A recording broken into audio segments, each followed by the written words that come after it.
Hay personas que no gritan, no amenazan, no levantan la voz ni golpean la mesa. Simplemente están. Y aún así, cuando entran a un cuarto, algo cambia. El aire se vuelve distinto. Las conversaciones pierden fuerza. Las miradas se desplazan. Sin que hagan nada visible, sin que digan nada extraordinario, el ambiente se recalibra a su alrededor. ¿Alguna vez te ha pasado? ¿Has conocido a alguien así? O quizás has sido tú esa persona para otros, sin entender por qué. Porque la experiencia contraria también existe. Hay personas que gritan, exigen, se imponen con ruido y presencia física. Y sin embargo, algo en ellas se siente frágil. Algo en su intensidad huele a desesperación. Y aunque tú finjas que les obedeces, en algún lugar dentro de ti sabes que no les temes de verdad. Solo los evitas para no perder tiempo. La pregunta que nadie se hace en voz alta es esta. ¿Por qué la calma intimida más que la agresividad? No es una pregunta inocente. Toca algo que está enterrado en lo más primitivo del cerebro humano. Algo que precede al lenguaje, a la cultura, incluso a la razón. Porque el miedo que genera una persona tranquila no es el miedo que produce una explosión. Es un miedo diferente, más silencioso, más duradero, más profundo. Y lo curioso es que la persona tranquila, en la mayoría de los casos, no está haciendo nada para generarlo. No está calculando su efecto. No está interpretando un papel. Solo está haciendo lo que es. Y eso, paradójicamente, es lo más perturbador de todo. Hoy vamos a explorar por qué. No desde la superficie, no desde los consejos de autoayuda que te dicen, sé más calmado para parecer más seguro. Vamos mucho más adentro. Vamos hasta donde Schopenhauer fue hace más de 200 años y donde la psicología moderna todavía está tratando de llegar. Porque lo que hay detrás de esta pregunta no es una técnica. Es una verdad sobre la naturaleza humana que, cuando la entiendes de verdad, cambia la forma en que te ves a ti mismo y a todos los que te rodean. Este no es un video sobre cómo parecer más tranquilo. No es un tutorial sobre el lenguaje corporal, ni una guía para proyectar confianza en reuniones de trabajo. Si eso es lo que buscas, este canal no es para ti. Lo que vas a escuchar en los próximos minutos pertenece a otra categoría completamente distinta. Es un análisis de la condición humana. Un análisis que conecta la filosofía más oscura del siglo XIX con lo que la neurociencia y la psicología contemporánea están descubriendo sobre cómo los seres humanos nos evaluamos, nos tememos y nos sometemos unos a otros. Hay una razón por la que canales como este existen. No es para hacerte sentir bien, es para hacerte ver. Porque ver, en el sentido real de la palabra, duele. Ver implica reconocer mecanismos en ti mismo que preferirías ignorar. Implica enfrentarte a verdades sobre tu comportamiento, tus reacciones, tus miedos, que la mayoría de las personas jamás se atreve a contemplar. Y aquí es donde entra Schopenhauer. Arthur Schopenhauer fue probablemente el filósofo más incómodo de la modernidad. No el más famoso, no el más citado en discursos motivacionales, pero sí el más honesto. Mientras otros filósofos construían sistemas optimistas sobre el progreso humano, Schopenhauer miraba a los ojos al ser humano y decía lo que nadie quería escuchar, que somos, en esencia, criaturas movidas por fuerzas que no controlamos, que no comprendemos y que raramente admitimos. Y desde esa visión, oscura, sí, pero también extraordinariamente liberadora, vamos a entender hoy por qué la calma verdadera no es un estado emocional. Es una posición metafísica. Es una declaración silenciosa sobre quien ha dejado de luchar con la tormenta y ha aprendido, finalmente, a observarla. Quédate hasta el final. Lo que viene a continuación va a reorganizar algo dentro de ti. Para entender por qué la calma intimida, primero tienes que entender qué es lo que mueve a los seres humanos. Y para eso hay que ir a Schopenhauer. En su obra cumbre, El mundo como voluntad y representación, publicada en 1819, Schopenhauer propone algo que era, en ese momento, radicalmente subversivo, que el ser humano no es fundamentalmente un ser racional. Somos, en su núcleo más profundo, seres de voluntad. Pero ojo, cuando Schopenhauer habla de voluntad, no habla de la decisión consciente de querer algo. Habla de una fuerza ciega, irracional, sin propósito definido, que pulsa por debajo de toda conciencia. Una energía primaria que empuja hacia la vida, hacia el deseo, hacia la acción, sin saber exactamente por qué ni hacia dónde. Esta voluntad, dice Schopenhauer, es lo que nos mueve, no la razón, no la inteligencia, no los valores que creemos sostener. La voluntad, ese impulso inconsciente que nos hace buscar, desear, competir, reaccionar, sufrir, y el intelecto, la razón, el pensamiento consciente, son apenas instrumentos al servicio de esa fuerza, no sus dueños, sus siervos.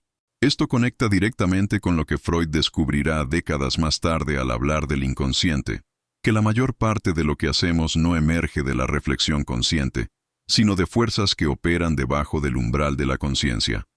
Schopenhauer llegó antes. Ahora bien, ¿qué tiene que ver todo esto con la calma y el miedo que genera? Todo. Porque si la condición natural del ser humano es estar dominado por esta voluntad ciega, entonces la persona que logra trascenderla, o incluso solo contenerla, representa algo que el cerebro de los demás no sabe cómo procesar.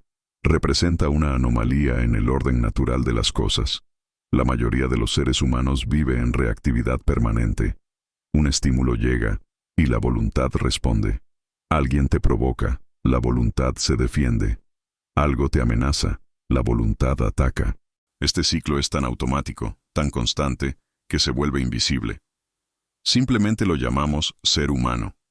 Pero cuando aparece alguien que no entra en ese ciclo, que recibe el estímulo y no reacciona, que absorbe la provocación sin expulsarla de vuelta, ese alguien rompe el patrón.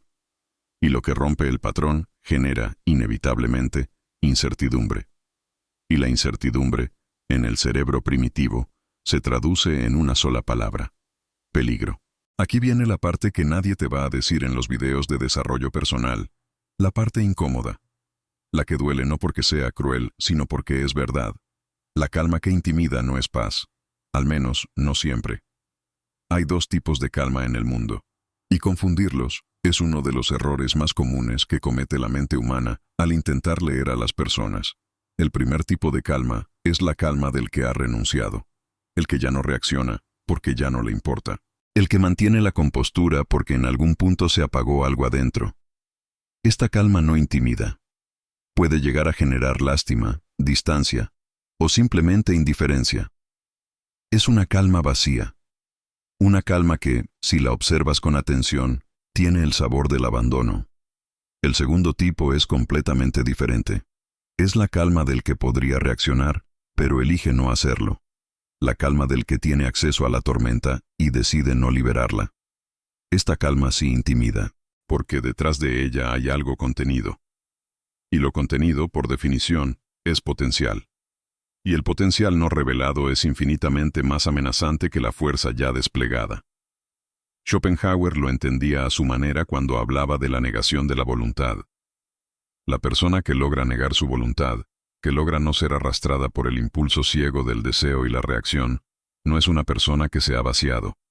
Es una persona que ha ganado una batalla que la mayoría ni siquiera sabe que existe. Y el cerebro de los demás, aunque no pueda articularlo conscientemente, lo percibe.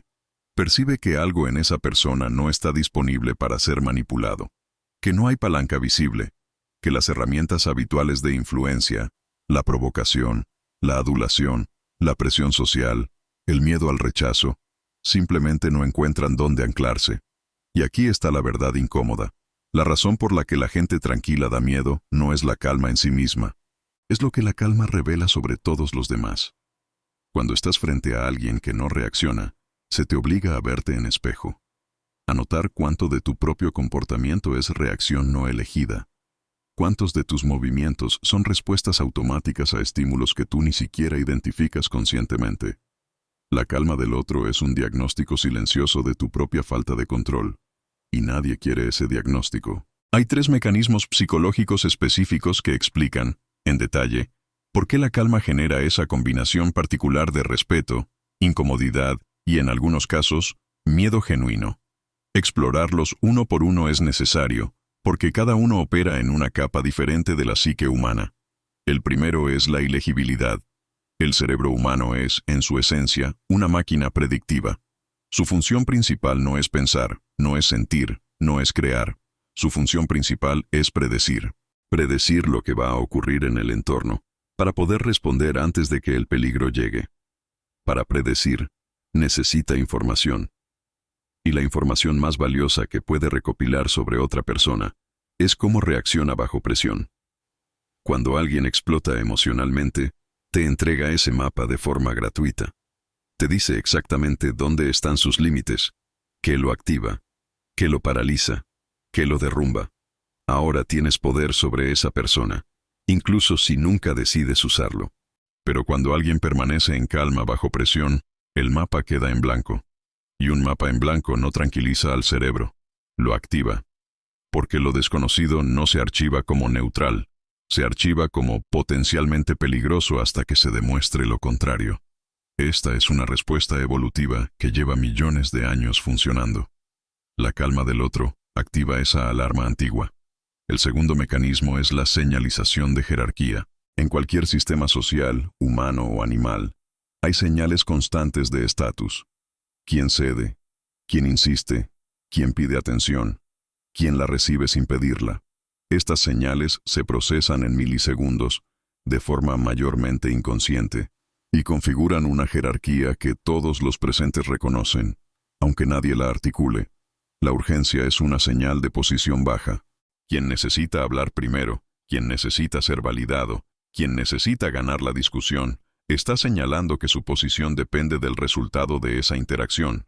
La persona que no muestra urgencia, que puede esperar, que puede callar, está señalando lo contrario, que su posición no depende de lo que pase aquí.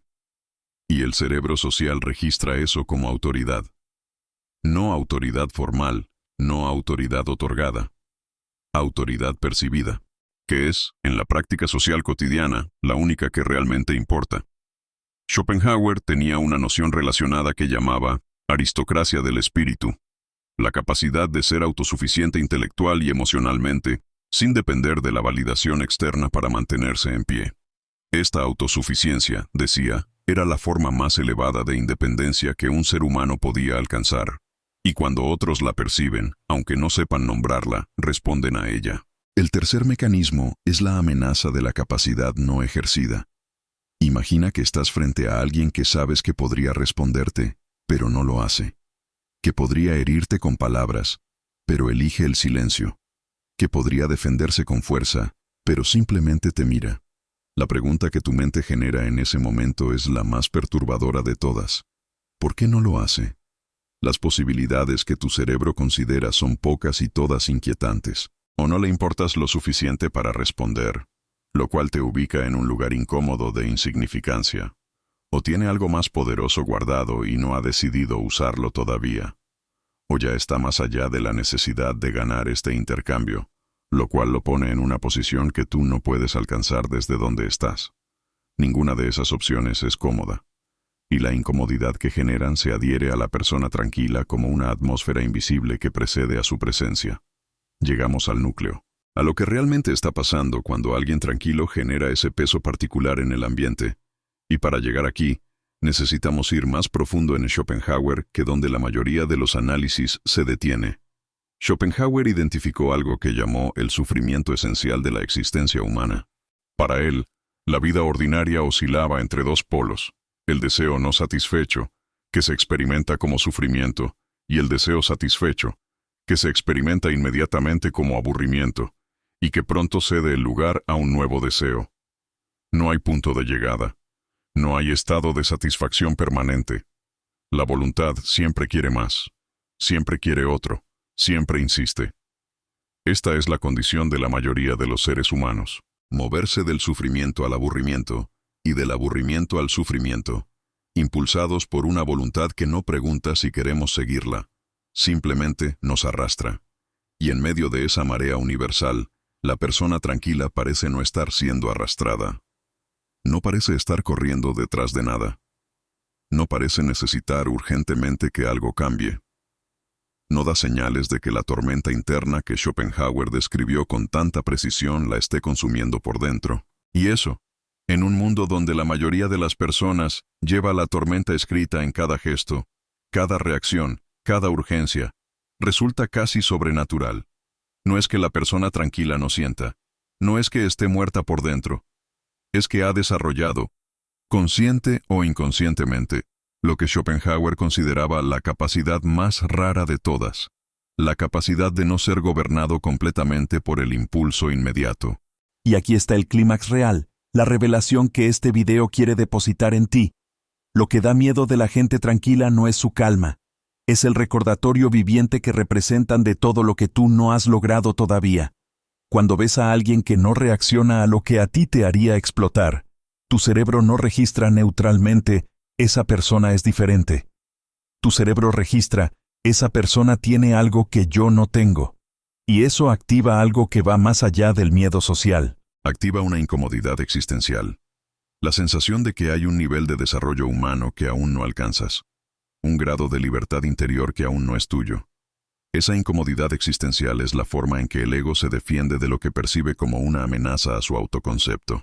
Porque si esa persona puede mantenerse en calma y tú no puedes, entonces tu narrativa de que así soy yo, así reacciono, es mi personalidad, empieza a hacer agua. Y el ego prefiere temer al otro antes que cuestionarse a sí mismo. Esta es la dinámica real que nadie nombra. El miedo a la gente tranquila no es miedo a ellos. Es miedo a lo que ellos revelan sobre ti. Es miedo a la distancia entre lo que eres hoy y lo que sabes.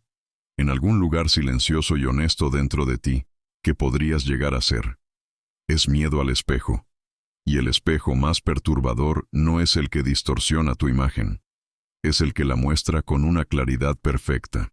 Schopenhauer dedicó su vida entera a construir ese espejo. No para torturar a quienes se miraran en él, sino porque creía, y en esto hay una oscura generosidad en su pensamiento, que solo quien puede verse con absoluta honestidad tiene alguna posibilidad real de liberarse. Y la persona tranquila que encuentras en tu vida, la que no grita, la que no cede, la que simplemente está, te está ofreciendo ese espejo aunque no lo sepa. Aunque no sea su intención, aunque nunca lo haya pensado. Su calma es, para ti, una pregunta sin formular. Una pregunta que tu cerebro escucha aunque nadie la diga en voz alta. ¿Cuánto de lo que haces es realmente tuyo y cuánto es simplemente la voluntad ciega arrastrándote? No voy a darte una conclusión ordenada, porque este tema no la tiene. Hay personas que van a ver este video y van a pensar, entendí, ahora voy a ser más tranquilo. Y eso, aunque sea mejor que nada, es exactamente lo que no se trata aquí. Porque la calma que se construye como estrategia, como técnica, como herramienta de influencia, no es la calma de la que hablamos. Esa es solo otro disfraz de la misma voluntad ciega, que ahora quiere ser percibida como poderosa, en lugar de reaccionar abiertamente. Schopenhauer no hubiera aprobado esa lectura. Para él, la negación verdadera de la voluntad no era una postura. Era una transformación, un cambio en la relación fundamental con los propios impulsos. No la supresión del deseo por fuerza de voluntad, sino el reconocimiento tan profundo de la naturaleza del deseo que simplemente se pierde el interés en obedecerlo ciegamente. Eso no se logra en un fin de semana de retiro espiritual. No se logra con afirmaciones. No se logra fingiendo.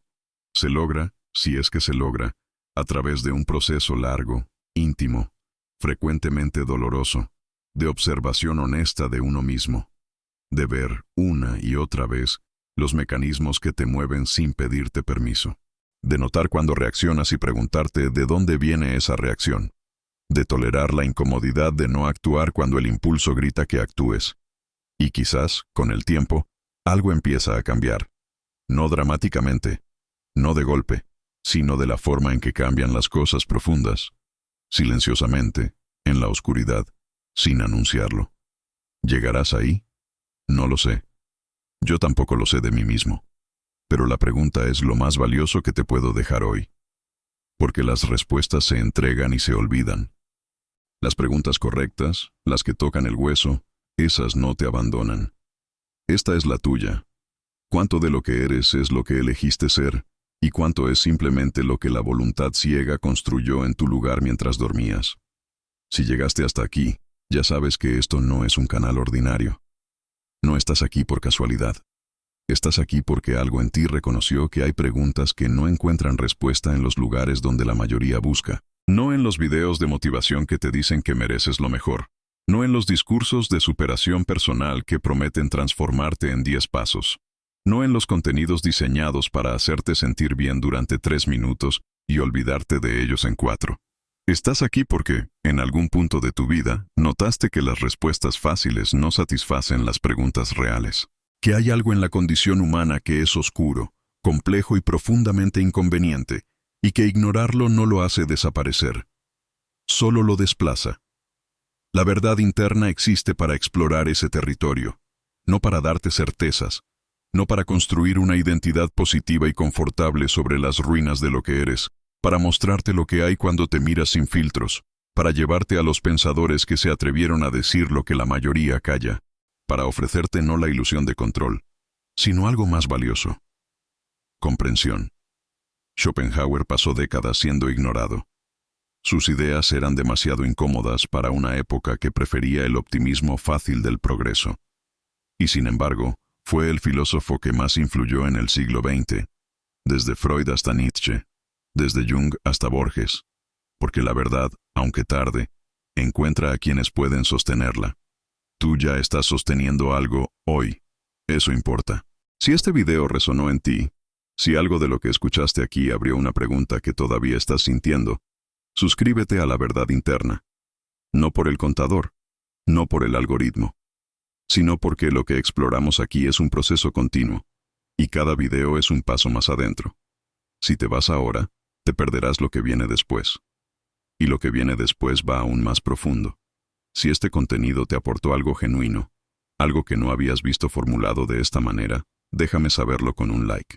No es un gesto vacío, es una señal de que este tipo de contenido tiene un lugar en tu vida, de que hay espacio para la profundidad en medio del ruido. Y en los comentarios, te hago esta pregunta directa: ¿qué parte de este análisis te tocó más? ¿La ilegibilidad de la calma, el espejo que representa, o la pregunta de Schopenhauer sobre hasta dónde realmente nos pertenecemos a nosotros mismos? Escríbelo, no para mí, para ti, porque articular lo que sientes sobre estas ideas es, en sí mismo, parte del proceso de verlas con claridad. Aquí no damos respuestas fáciles. Exploramos la verdad interna. Nos vemos en el siguiente video.